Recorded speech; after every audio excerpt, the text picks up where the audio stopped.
if you live with the mentality of I'm a sick person, guess what? You're always going to be a sick person. Yeah. Yeah. And as opposed to I'm dealing with something that I have to navigate, but now I can have a conversation about it, right?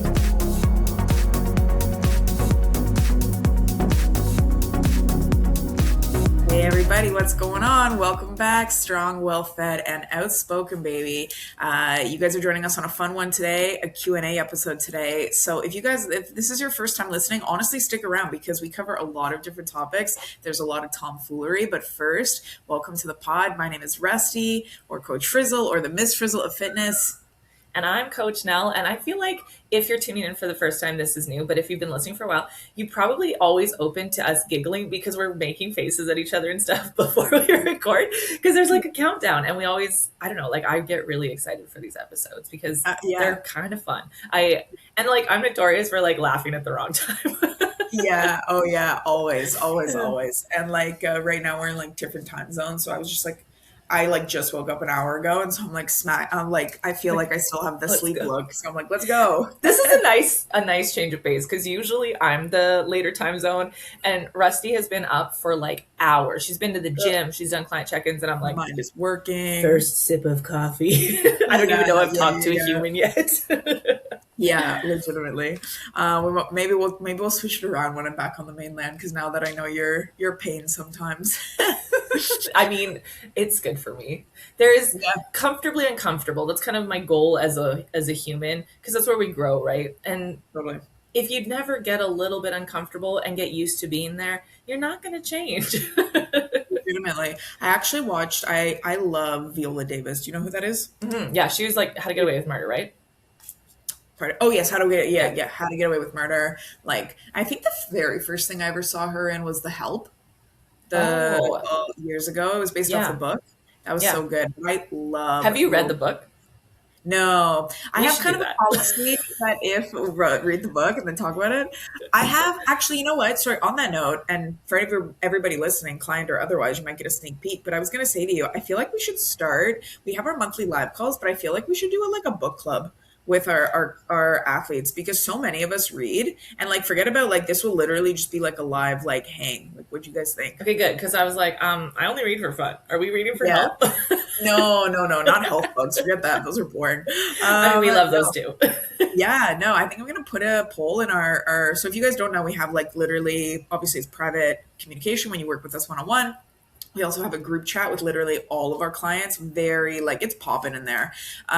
Very community oriented. And then we do a live team call once a month where we talk about different things. Again, still fitness, health related, giving you guys as much info as possible. But yeah, I was really thinking, I bet you we have so many readers that they would definitely hop on. So I'm going to post that. But anyways, I was watching a clip of Viola Davis, and she was talking about it from an actor's perspective. And she was saying that everybody tries to avoid the discomfort. And I thought this was so true in everything in life. She said when she was doing, acting classes and things like that, even at a high level, their coaches would be like, I want you to step on stage and get into the most uncomfortable scene or position. And this acting coach said everybody would do some type of naked scene, as if being naked is the most uncomfortable thing. And he said, and it wasn't until one student got up there and wrote a letter to her, I think, father that had passed away, of all the things she wanted to say. He was like, that was the true discomfort, but that was also the true therapy and the true healing. And because that's where change happens, right?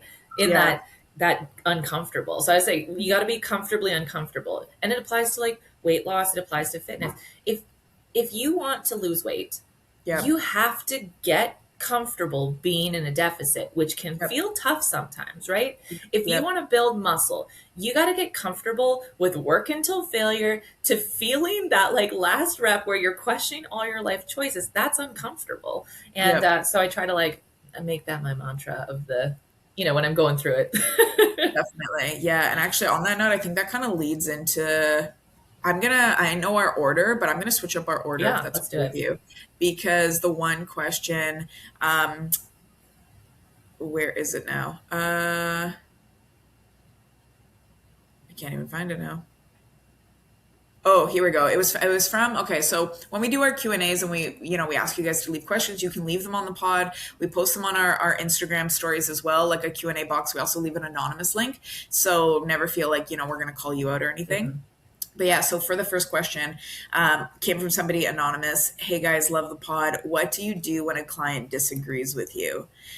I And love this question because we actually, we were based just on talking a about this. previous podcast episode, we actually had some conversation about disagreements, and it was Yeah, actually really, really valuable yeah, because I think there should be disagreements. I think there definitely. should be conversation because if you're not asking questions, if you don't have opinions, what are you doing? We're blindly Yeah. following. And I don't know Mhm. about you, but I don't think that's going to serve you. Yeah, definitely. I think that if you hire a coach that you only ever agree with, you're probably not going to get good results. Yes, absolutely. Because what you're doing is you're just hiring somebody to probably reaffirm you Yeah, or fluff the cheerlead ego. you. Yes. Or like have you feel safe because they're like, see, like my coach already agrees with everything that I believe in. And it's like, but there's no growth that's going to come from that. Like, I'm not saying we're not talking like No, we're not, and we're not morals, butting heads constantly, politics. right? Yes, there's a very big difference. But your coach should challenge you. That's why I thought, let's start with this question. Your coach should literally challenge you to the point of making you uncomfortable. They should challenge you with your beliefs around food, your habits around food, your habits around training, what you believe is not necessarily possible for you, because a good coach should believe in you, period. But Mm-hmm. as we've talked about in previous episodes, just because something is possible for you doesn't mean it's the right time for you to do that thing. And a lot Yes. of people feel like, well, too bad. I will then just hire a coach that will do what I want them to do, tell me what I want to say, or, what I want to hear, excuse me. I want to lose weight. I want to prep for a show. I don't care what you have to say. I will find somebody. Guess what? You will. You will always find somebody who agrees with you. There's a very good chance that's going to end you up in hot water. Mm-hmm. Yeah, Um, because I think a lot of the time when there's a I always try to approach my coaching from a knowledge background, right? And so if there's a disagreement, it's usually because one of us is lacking knowledge in the method behind what we're trying to do, right? yep, And yep, so it's a lot about conversation, but information, right? yep, Where are you coming from? Where is this information that you're bringing to the table coming from? And how yep, has that impacted you? And then what am I trying to achieve? And how can I educate you on that? And is what I'm trying to achieve actually in line with your goals? Because sometimes yeah, your goal is further down the road than you realize, yes, yep, right? Because I've had yep, people, they say, I want to lose weight. And I go, okay, eat more food. And they go, I'm not doing that. yep, But yep, you have to, because that goal requires that lead up, right? definitely. And we talk about why that is. If you're eating very small amounts of food but you want to lose weight, that is a very, very, very hard thing to do. And so if we can Yep, get you in a healthier place to lose weight, you're going to have a way better time, right? totally. But there's a disagreement there. I'm telling you Yeah, to eat more. You're saying I want to lose weight. I don't want to eat more, right? yep. Yeah, yeah, absolutely. Even things on like meal timing, finishing eating before bed, should you train fasted or not? Like there's going to be little things, there's going to be big things. I think the big thing though, when you do hire a coach and they disagree with you, or you disagree with them, is it needs to be a safe enough environment for you to Yes, discuss why. Because if your absolutely. coach is like, nope, just do this, and you disagree, and you're like, I've never done it like that before. I don't really agree. And you don't even feel safe enough to be like, hey, can we talk about why? Because I've never done it this way or I've never heard it this way. That's the bigger red flag, in my opinion. I agree. It really, really is. So I think that, yeah, you need to be able to have an open, honest conversation. And then I'm not sure, like, if you're asking as a client or as a coach. So on the flip side, let me just say, like, get comfortable with the idea that people might leave you. Nell and I were just talking about this. We have a client currently that has worked with us for like over a year now, I want to Mhm. say. And we were prepping her for a show. We're still like 14 weeks out, like lots of time. She has been crushing it. But, going through perimenopause and doing a show is not an ideal time. So I had a very honest conversation with her, not to say you can't do it, but just like, what are your expectations? Because I want you to know all of the what ifs that could happen here, and that it's truly not really the best time, depending on what your expectations are, though. And after that conversation, she decided she didn't want to work with us anymore. And like, that's really sucky because honestly, and if she's listening, like, we love you. We still wish you all the best, completely, completely. But, you know, it's just one of those things sometimes where I think people, they do want to hear a certain thing, and if it rocks their boat a little bit, it can feel easier to go with somebody who will just tell you point blank, like, yep, we can do this, no problem. And I get that because believe me, I've been there too. Like right now, Absolutely. the coach I'm with, like, again, we're still in my health phase. It's a different coach from before, and I'm just like 2 times this week I was like, you know what, I'm gonna hire somebody else. But I don't, because I know that this is more beneficial for me long term. Yeah. So I think from like a client perspective, if you hired a coach and you're disagreeing with them, you need to feel safe enough to bring that up and discuss that, but also be open to change. And if, as a Yep. coach, if you have clients that are disagreeing with you, why? Is there Yes. something that you Yes. can educate yourself more on? Is there a problem that is coming up consistently that maybe the way you deliver information can be more helpful, right? Yeah. Because we're only human. We're learning as we go too. And it is okay to change your opinion. It is Totally. okay to, learn something different and change your view on things. It's not okay to just double down and say, follow me blindly. And Yep. that's really where, if a coach and a client disagree, if that's what's happening, that's when I would be looking at a change. Yes, absolutely. I agree. I agree. So, anyways, aren't we off to a great vibe this Sunshine and episode? rainbows. But you got to be Um, real, right? And I think that's important. Then when it comes to agreeing or disagreeing, you still have to be real about it, right? 100%. Always, always, always. So just looking at our list here, since I already broke the Yeah, the do we want to pattern. just start at the top now and skip that one? Yeah, or yeah, whatever one Sure, you we'll wanna bring pick. it around. Is the Arnold press as good as a shoulder press, and why do it? And this comes from, I'm sorry, I butcher these every time, but I think this is Andrea's chaotic household. Yeah, that's how I read it too. Okay. That's awesome. Actually, when I saw this question, I wrote down some like notes quick because y'all know how my brain is like scatterbrained. Um, and somebody actually sent me a video that I'm about to stitch. So stay tuned for that. It's probably be out by the time you guys see this, where I'll break it down more. But there's a lot of I think belief with the Arnold press that, so if you guys are watching, if not, and you're not familiar, you're gonna have to look it up. Sorry, baby. But basically you do a shoulder press, and then as you come down, there's the rotation inwards where your palm ends up kind of like Yeah, facing so your. think about where you're doing a bicep curl. You're ending Yep. up kind of in that position and then Yes. pushing up into a shoulder press with your hands facing away from you. Yes, yes. Now the big argument is people are like, well, that like doesn't really work with gravity. There's no like resistance on an Arnold press, with the rotation, because you're rotating inwards and gravity pulls you up and down. And while like yes, that is true, gravity does work up and down. The direction of gravity is not the same thing as the direction of muscular force. Yes.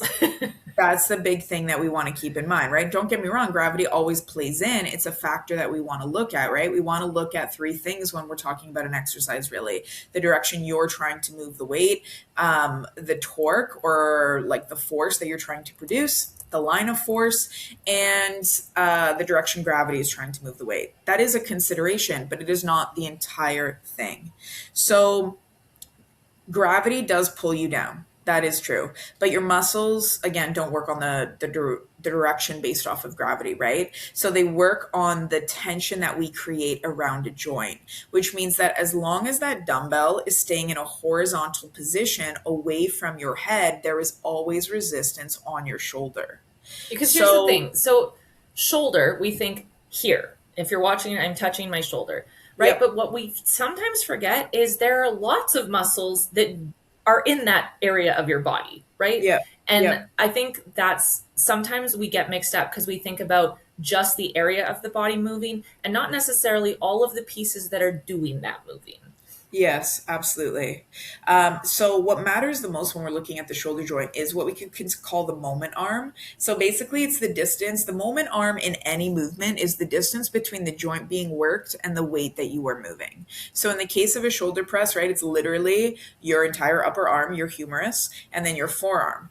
This in relation to, again, keeping that dumbbell in a horizontal position always keeps tension on your shoulder, whether you are moving up and down, whether your palm is rotating in. Even if you were just doing a static hold with a dumbbell, there's still tension on your shoulder. So does the shoulder press though, like, does the shoulder press and the Arnold press work the same, or is it as effective? What was the question? Is it as effective? Yeah. As good? Why do an Arnold press, and is it as Is good it? as a shoulder press? Yeah, in my opinion, I think it is as good as a shoulder press. It really depends what we're trying to get. A lot of people actually find that because of that rotation, it takes some of the discomfort they might feel in their shoulder when they press away. Because again, remember your shoulder is a ball and socket joint. It should rotate, it should abduct, it should flex and extend. So we are playing into all of the mechanics of a shoulder press here. Yeah, like Um, as a former swimmer with horrible shoulders, it can feel really crunchy when I'm doing a strict shoulder press sometimes. yeah. And so I'm still getting the benefit of that movement, but I'm giving myself a little bit of relief too when I bring in something like an Arnold press. And honestly, I just like doing them. Yeah, yeah. Not Because I to think mention, that comes a lot with exercise too. Like, yes, we want to work in human movement patterns, but do you like it? yeah, yeah, definitely, definitely. And like even with that, like you should enjoy some of your movements. You shouldn't enjoy necessarily all of them all the time. But also like you could almost argue there's more tension for longer in a shoulder press because of that rotation, right? Mhm. So, in my opinion, it is very, very effective. If you're just like literally focused on just like pumping out as much weight as possible, probably just like focus on the shoulder press. But then Mhm. I would use like the Arnold press on like as like a secondary movement on another day, accessory style.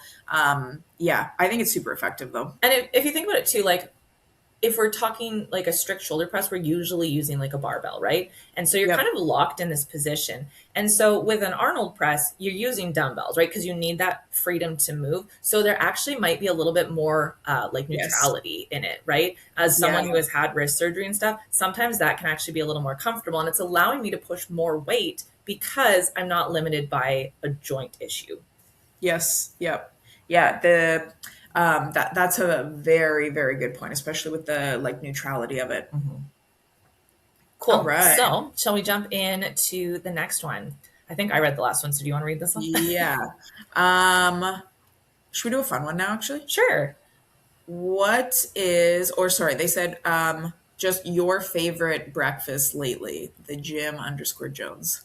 Okay. I'll let you go first. Oh man. Um, everyone's gonna expect me to say like cereal. You're not. Which If they follow us yeah, on Instagram, they know neither of us are eating breakfast foods at breakfast. yeah, like legitimately. Like usually I only eat cereal pre-workout, which will be my breakfast because I go to the gym early in the morning. But even then I probably only have cereal about twice a week. I will say my current favorite cereal is I've been loving the Cocoa Pebbles I with can't even chocolate remember the almond. last time I ate cereal. Oh man, chocolate almond milk with the cocoa pebbles, and then I do peanut butter powder with egg whites on caramel rice cakes. Wow, like sweet savory, it's so good. But I'm gonna yeah choose something like actually not that. Yeah, I've been doing like lunch and dinner meals for breakfast. I think that's Always. what yeah like what people like to be honest like like I said I woke up like an hour ago. I actually haven't eaten yet. It's a rest day for me, so it doesn't matter. And probably my breakfast is going to be steak and potatoes. Amazing. Like literally. Um, Amazing. but I actually, sorry, in terms of what I've really been enjoying, so I've actually been making like chicken fingers, honestly. Like my own version of like chicken fingers, and I've been doing chopped salads. And like so basically my own version of chicken fingers that I'm making myself. Then I do like beets, kabocha squash, tomatoes, cucumbers. I like literally chop all of it up pretty fine, chop lettuce up fine, and then I've been drizzling it with creamy cucumber That from like sounds Old House. amazing. Yeah, honestly, it's so good. And then even if you want to eat it cold, like it's Like sometimes I'll heat up the chicken fingers and the rest is obviously cold, or I'll just have the chicken fingers Like, cold. But yeah, I'm when I'm gonna. putting chicken in a salad, I don't mind it if it's cold, Oh right? yeah, exactly. Yeah, and the like little light breading that I put on it, it just adds so much. And honestly, if you guys have not put squash into your salads, highly recommend. It just makes it so much denser and like I'm loving it. Okay, I your turn. almost always put like a heartier carbohydrate in a salad. Salad. Like I Yeah. love that because I like the density, I like the volume that it brings. Yep. Yep. Because I love a salad, but usually a little bit hungry after a salad, so you need Yeah, if some it doesn't have girth. to. Yeah, Yeah, girth. Give me the girth. Girls with girth. That's what we can call our next right. That's podcast. what our podcast should have been. Oh man. So my always go-to favorite is I will make cottage cheese like protein pancakes with egg whites and oats. And Yep. then I will use those as bread and I will do like an egg, spinach, alfalfa sprouts, some cheese, maybe if I'm feeling a little fancy, Ooh. some turkey bacon or bacon and hot sauce. And then I'll eat like a big sandwich, like kind of like a McGriddle Yeah. almost. Yeah. Wait. I need you to say this again. So how do you make the bread originally based off the protein pancakes? Yeah, so I just Yeah. blend up cottage cheese, oats, and egg Well, white, and then I fry those into pancakes, and then I use yep. that as my bread. Because I was just diagnosed as celiac back in October of last year, so Yeah. I had to get a little creative with my bread sources. Because if you've eaten gluten free, you know the bread kind of sucks. Yeah. So Totally. that's one of my go tos. But if we're being completely honest, lately, if you're listening, I'm pregnant. This is my announcement. Are you Um, really just gonna drop it on I the am. podcast? This is what I do. Oh I my drop it gosh. all the time on everybody. And so my breakfast is like 2 rice cakes and an applesauce. Yeah, fair enough. And not just Not a beginning to glamorous really life hard. right now. Yeah, there you go, everybody. Secrets out. Yeah, Well, it's getting to the no. point where I'm doing form checks and I'm looking.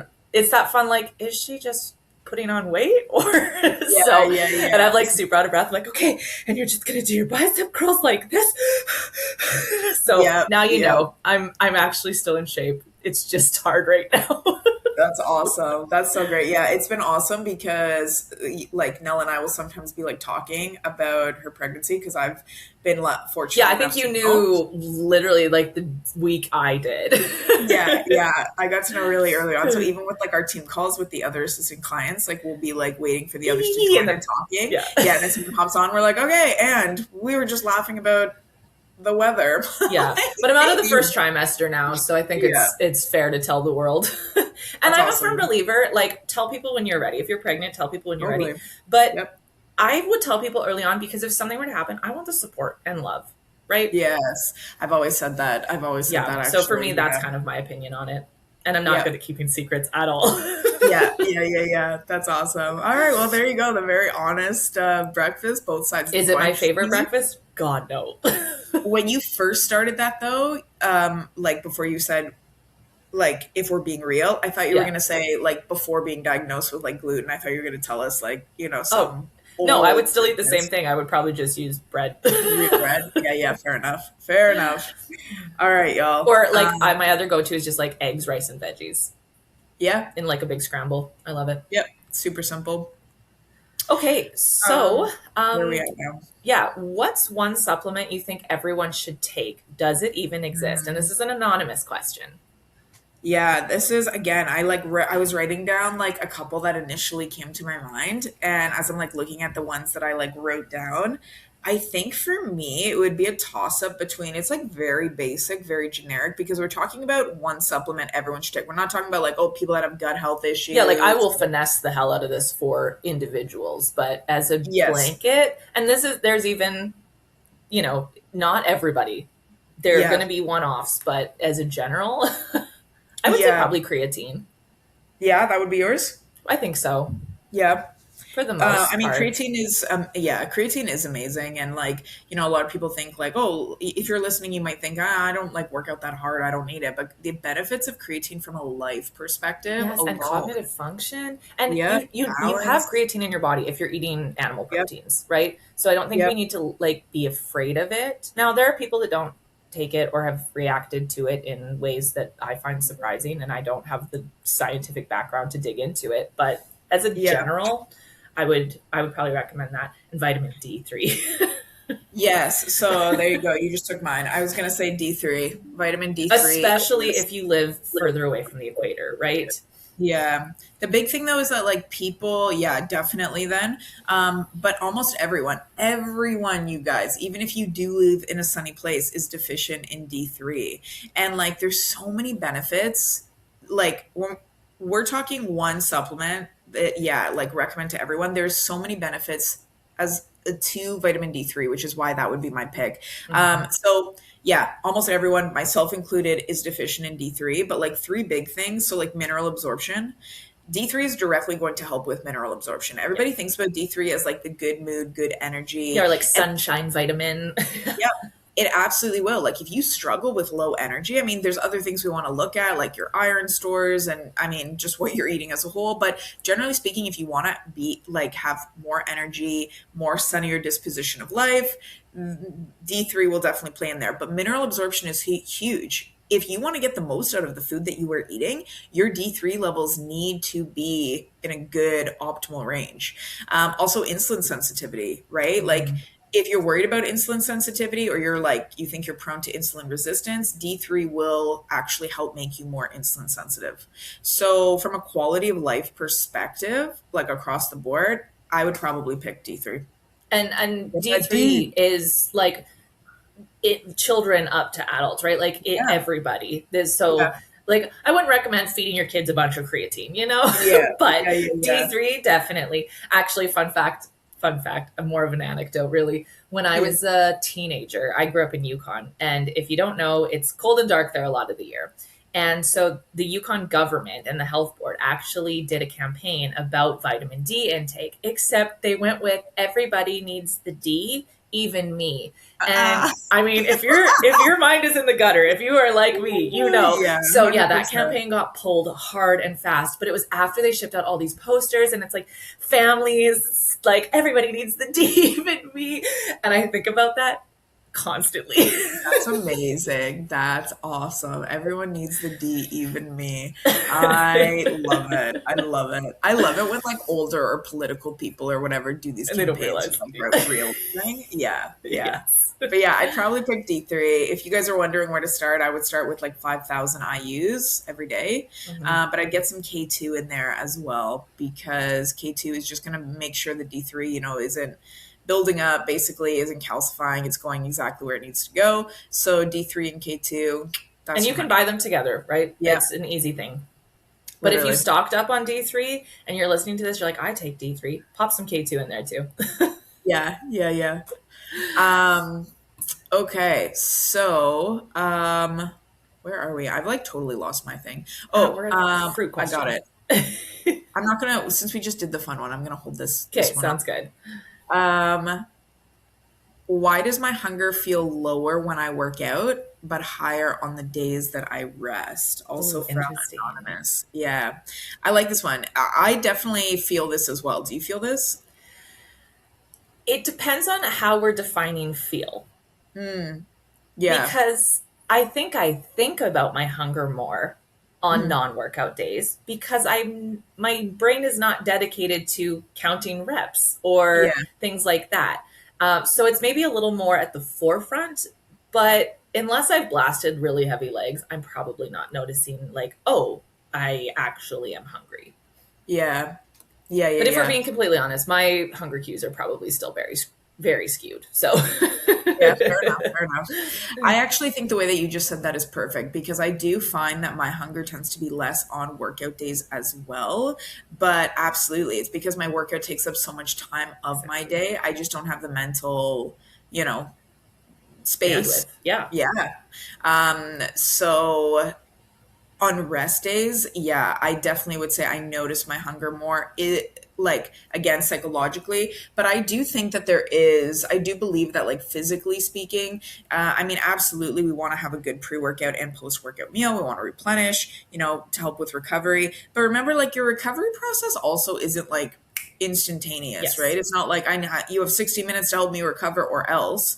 And so actually a lot of the time, especially depending on what kind of phase you're in, what your goals are, having a little bit more food on those rest days could actually help better improve your recovery. Yeah, because kind So, of what you do today is going to impact you tomorrow, right? yeah. So if you work out really hard today, you might need a little boost tomorrow. Yeah.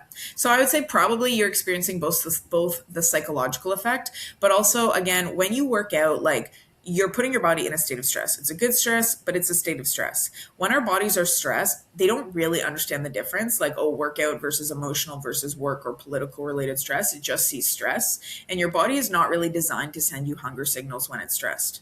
So it's pretty normal for a lot of people to feel like, yes, initially hungry, maybe after your workout, but less hunger overall because their body is in that state of stress. But now all of a sudden it's a rest day.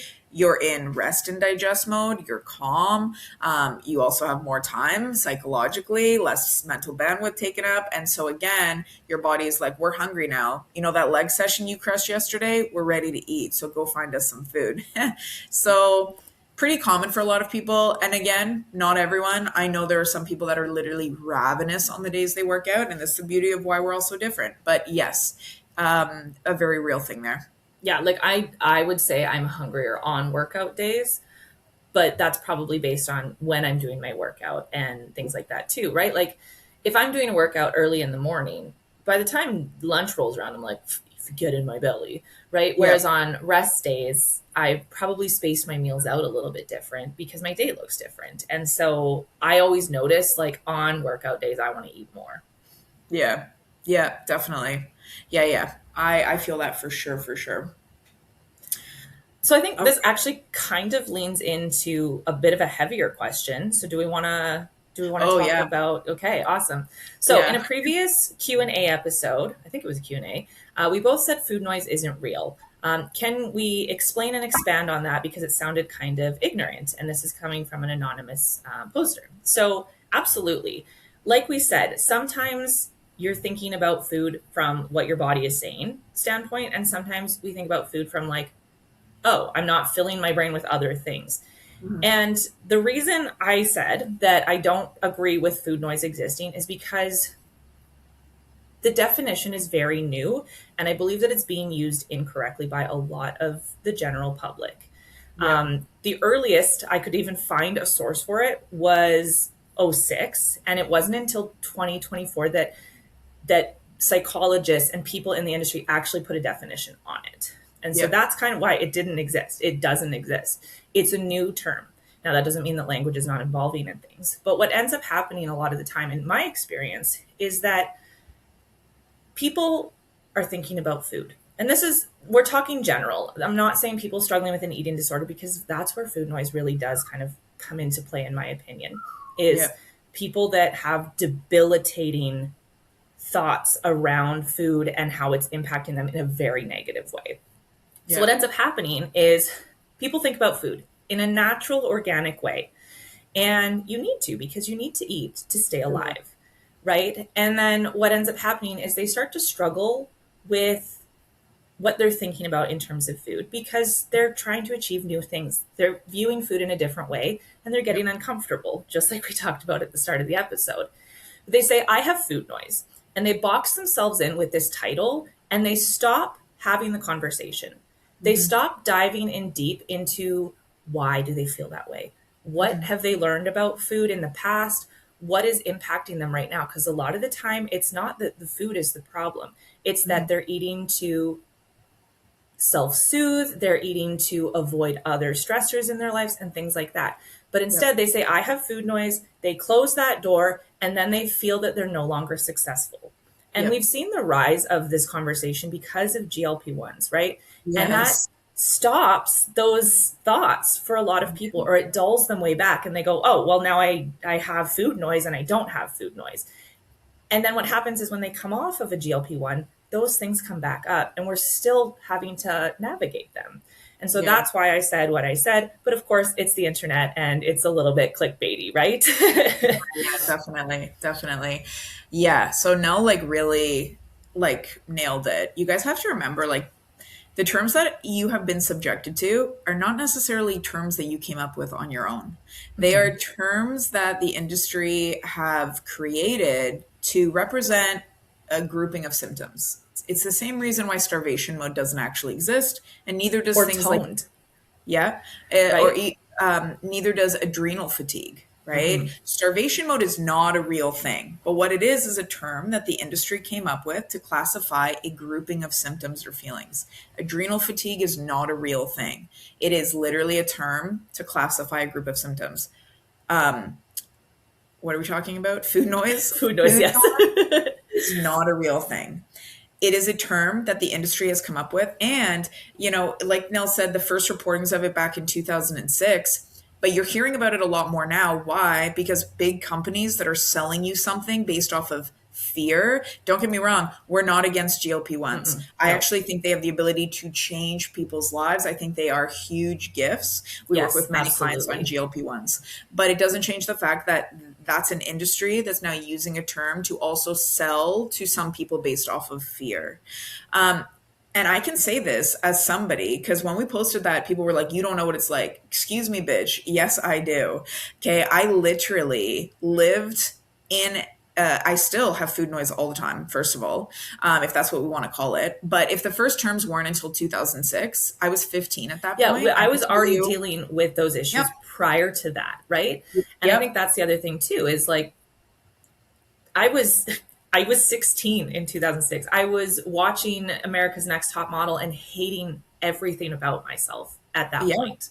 Oh yeah, I was 15 then. I didn't even hear it in 2006, but I was No, me 15 the first neither. time We somebody as coaches we were talking about I hadn't even heard it until a couple years ago, right? Yeah, yeah. So at 15 years old, like I was already 55 pounds overweight, binge eating all the time, thinking about food 24/7. And so, yeah, there was no term that represented, I had to learn how to deal with that on my own.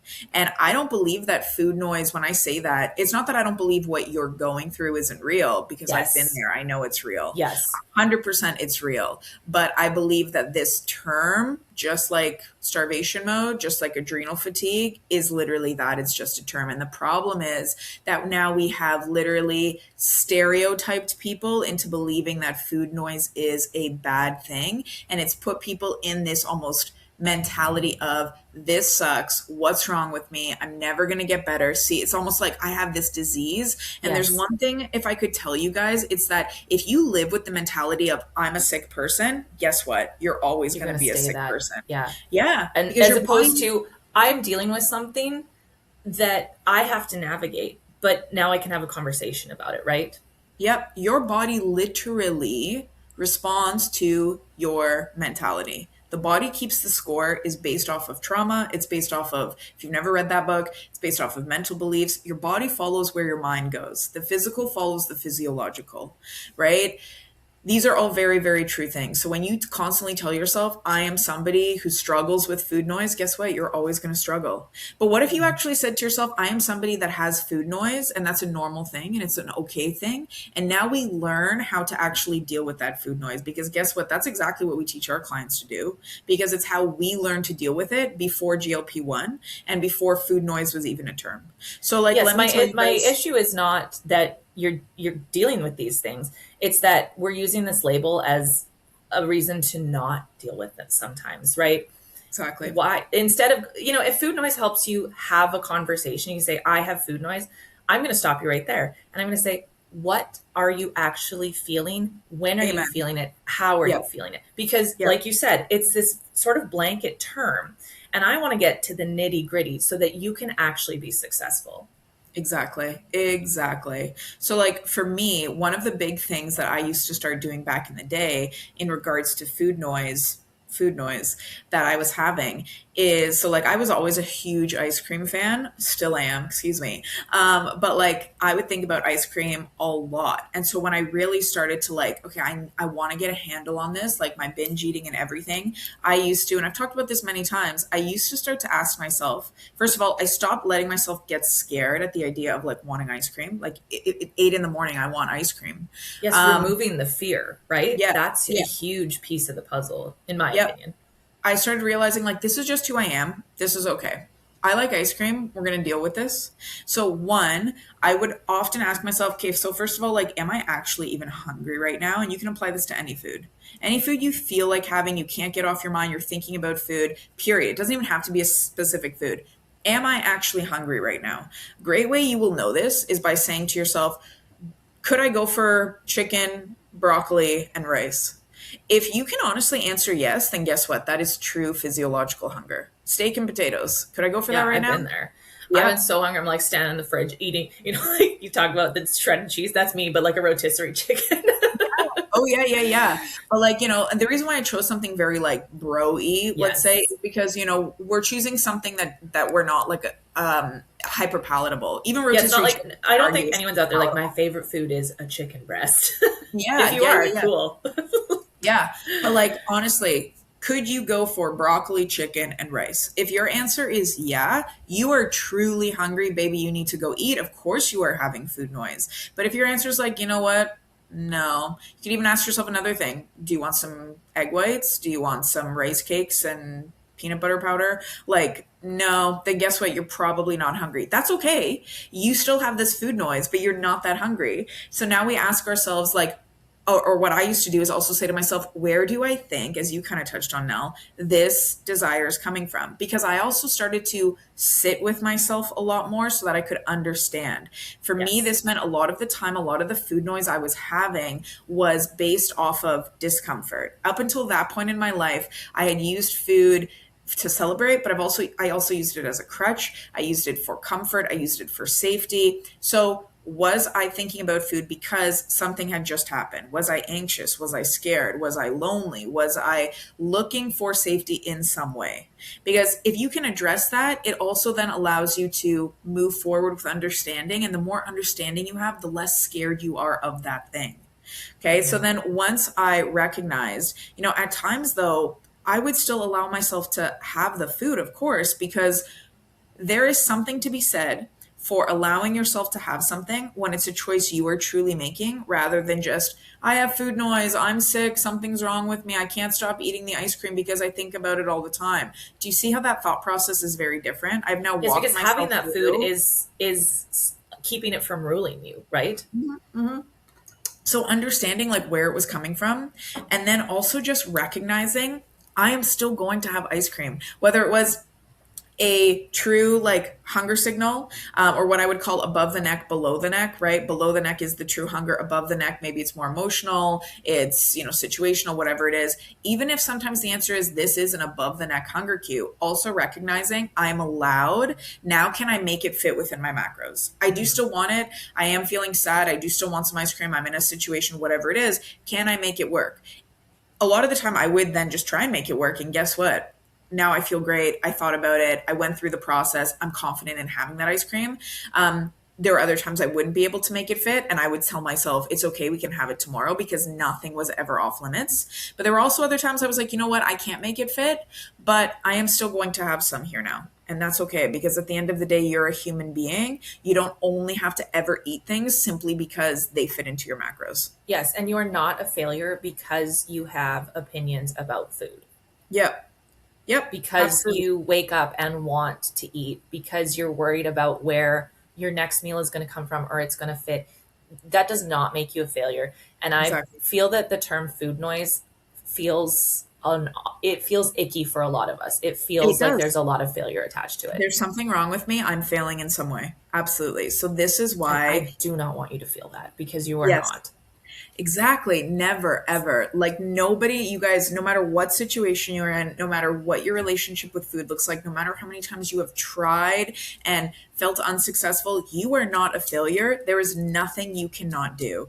The Mhm. chances are you just haven't had a plan that's been built out to you or the support that you need to help you accomplish what it is and teach you how to overcome those things. That's literally all it is.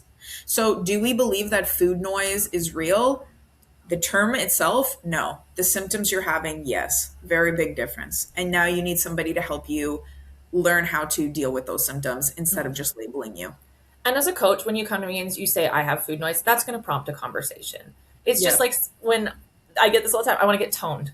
Okay, Yeah. I know what you actually want. You want to build muscle, you want to be able to see it. But Yeah. again, toned isn't really a term that does what you're wanting it to, right? And that's not your fault. These are terms you're being given, right? Yep. And so as long Yep. as it's prompting the conversation, fine. But Yep. don't let it rule you and don't let it make you feel like a failure. Exactly. So hopefully that helps. We always see you guys. We never, just tell you that's not real or Yes. doesn't exist And or what's thank that you for called? this, Gaslight right? you. Thank you for Yeah. asking this question, Yeah. because if you heard something and it has impacted you, great. Have that conversation. That's Yeah, what we're kind here of goes for. back to the first conversation. It's Yeah. okay for us to, a lot of the time, disagreements probably are less disagreements, but many people nowadays, it feels like as soon as you say something, they're just like, oh, it's the, what's it called? Yeah, and I almost feel like we Cut you struggle to off. like protect the peace, but also be open Yeah, to growth, right? And I yeah, feel like sometimes we just swing too hard one way or the other. yeah, yeah, yeah, yeah. Yeah, just have the conversations, ask for clarity with people, with us, with anybody, you guys. It goes Absolutely. way further than just trying to like cut people off. Mhm. All right, let's lighten the mood. Let's do something Yeah. fun. Let's do a fun one, and then we'll wrap it up with a couple of exercise ones. Do you want to do that? Yeah, yeah, yeah. Okay. We'll probably get like two more here, guys. Okay. Perfect. Um, do you want to do this one? Do you still own Sure. anything from your childhood? Laney And this, Love yeah, Lainey 54. Love 54. That, like, you sound like a country singer. Lainey Love. Laney Love. Yeah, honestly, I was actually, so Rusty sent me these questions this morning, and I was like, do I? I I mean, know I have this. moved so many times, and like, Yeah, I'm an adult woman. My mom and my parents were not sentimental. They're like, here's a bin of your stuff. I threw it out. yeah, But bro. actually, I do. Savage. I have two things with me. So this mug that I've been drinking out of the whole time I've been on this episode was actually a gift from my best friend in like elementary school. So Yeah, we were best friends from like 96 to sort of 2001, but then we moved away. And she came to visit me the summer we moved away, and she gave me this friend's mug. So I own that. And then I was looking at my office. I'm like, I don't know. I actually have a little pink treasure chest. I don't know if you're watching. I don't know if I can. Yeah, there's a little pink treasure oh chest on that bottom yeah, shelf. cute. And I think I was maybe 7 and I had some birthday money and I bought it at a hotel gift shop. Aw, And that's it had a cute. strap. It was a purse, my little pink pirate treasure chest. And I don't know, all these years later, I still have it. And yeah, now it just holds random like coins and stuff. Yeah, yeah, yeah. That's really cool. I feel like honestly, I've been thinking about it all morning because obviously, like, there's things that we have, but I've been thinking about something that's like sentimental, and I'm really drawing a blank. The only two things I can think of is so like when I was a kid, honestly, up until like a teen, I did that. I had like a blanket, and Were like you a blanket girl? I was a stuffed animal yes. girl. Oh no, no, I had that too, and I still actually have my bunny, but It's a like bunny. I have a bunny too. Twins. ew, yeah. And like eventually it like so do you know Build a Bear? Hmm. Right? So Build a Bear came out like when I was already like 7, but I still had my bunny. And so I took because you like Build a Bear there, but I took my own bunny and bought him like an outfit, and he's still That's wearing the amazing. outfit to this I love day. it. But yeah, I have a blanket and a bunny. The only other thing I can think of that's sitting in it's still at my mom's house, mind you. Yeah, I think there's. If I went through my parents' house, there'd probably be some stuff. More, yeah. So there was actually also was it a bunny or a bear? I feel like it's a bunny, but it was like this glass. I don't even know, glass bunny. It was like pink that my mom used to keep on my dresser. And yeah, it was a bunny because it was a cotton tail. And you would press it and it would sing a song that it was an oldie song, like a 50s song. And the song had my actual birth name in it. And it was a very like slow, beautiful, nice song. And my mom would click it every night when she would like Oh, put me to bed. And yeah, the lights would be off and it would like sing me to sleep. And even now, because the song was very popular, when I listen to like oldies music or put on oldies Spotify, it comes on. And so that for me is like very like takes me right sort of a back to being wave a kid. of yeah, Yeah, yeah, that's what I would probably say. I feel like I would maybe actually keep that my whole life yeah. because it was really nice. Yeah, like I have a couple of little things like Christmas ornaments from my first Christmas that my parents have sent Yes. to my house and stuff. Like I have a few things like that. But Now, do you have anything truthfully, I've ridiculous? lived Yeah. in like 16 different houses, Yeah, you 17 moved a different lot. houses. So at some point things get broken, they get lost. So I'm not a hugely sentimental person, if we're being Yeah. completely honest. But Yeah. yeah, I I'm got a because couple. yeah, I hear that because like I'm definitely minimalist Yeah. mentality. So I like even as a kid, like every like 2 months, I'd be Oh like, God, here's I a love to get rid of stuff. Yeah. yes, always. I'm like, bye, see ya. Like, anyways, so I feel like I'm trying to think about if there's anything ridiculous that I do still have, and I probably do, but I literally can't think of it. It would be really fun to go through my mom's house though, Yeah. actually, because I know she's got way too much stuff still. Although, see, my nana died a few years back, and my mom went home to deal with the situation. And when she came home, she was like, "I am not leaving you guys that kind of mess," and she cleaned Oh, house. thank you, So mom. yeah, props for that. Considered But I actually. imagine Yeah. a lot of stuff Oh found yeah, its like I way know to my mom other has like places. a bag of like the macaroni Oh ornaments I no, made my mom her. doesn't have any of that. She Yeah, did keep no, a Christmas angel that I made, like a toilet paper angel, and I yeah. hated it, and I don't know what happened to it. I don't know if I threw it out or what, but we don't have that anymore. Oh, you threw it out, just to be When I honest. was a teenager, I did remake the angel in a little bit more of a mature way as a apology. So we have Mm, that, but yeah, yeah, yeah, yeah. All right, guys, yeah, we're just gonna do one more. We did have one or two other ones, but we'll save them for the next Q&A mhm, episode, I think. yes, So, should we do the lat raises? yeah, I think so. It's a good one. Okay, cool. So I saw that someone mentioned that lat raises. What? I Yes, saw someone mention that lat I'm assuming raises. it's lat raises. Yeah, Yes. autocorrect to an O. I know, yeah. So, okay. I saw someone mention that lat raises sitting on a bench and leaning forward slightly would be better because you're not using momentum. Question mark. Fact or fake? LOL. And this person I know because when I took them, it came from Instagram. They did have a username, but I apologize, I didn't write it down. So no, I mean, it's definitely a fact. So anytime we sit down at all, right, like we lose momentum because you lose the ability to move your hips. The biggest thing you'll see with lateral raises is as people start to fatigue. Well, momentum can be useful in standing lateral raises if it's used appropriately.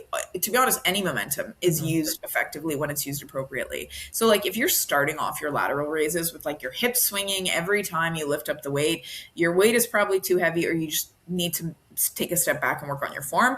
Easy way to correct that without even me telling you guys: squeeze your glutes. If you are standing doing lateral raises, squeeze your glutes. It takes away your ability to swing your hips.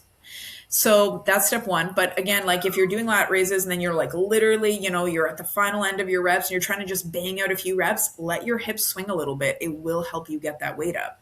Now, if we put you in a seated position, guess what? You are not going to be able to swing your hips at all. Mhm. So it definitely makes it more challenging. However, there's always ways to use momentum, right? Like if you start dropping your chest and swinging your upper body back and forth, Yeah, a we're little bit going to of a be using chest roll. momentum. Yes. Yeah, we're going to be using momentum. I don't see people do that too often, which is great. But I also find that so sitting on a bench, now we've gotten rid of momentum and you have an easier time getting into a slightly leaned forward position, Yes, which is because I ideally want what you we leaning want. forward even in a standing position with a Yeah. lateral raise. So by Mhm. yeah, sitting down, you're kind of focusing on I have to be leaned forward. And Yep. so like your setup is more consistent, right? Because I don't know about you, if you've ever struggled through a lateral raise, I get a little ugly when I'm standing sometimes, right? Yeah, And yeah, so yeah. I have to make sure that like I'm set up good. Absolutely. Yeah. No, I honestly, I think the seated ones put you in a really good position to get great, great, great delt engagement. I would almost argue more than a standing position, but they're both super useful. They both should be a part of a good training program if you're trying to grow your delts 100%.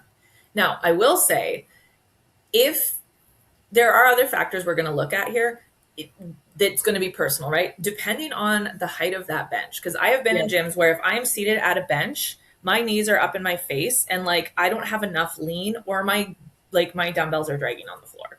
And Yeah. like not talking like a traditional bench, but you know those ones that are like a step that sit up. A lot of people have them at home. I think Oh, they yeah, use them at yeah, Orange Theory. Like yeah. Yep.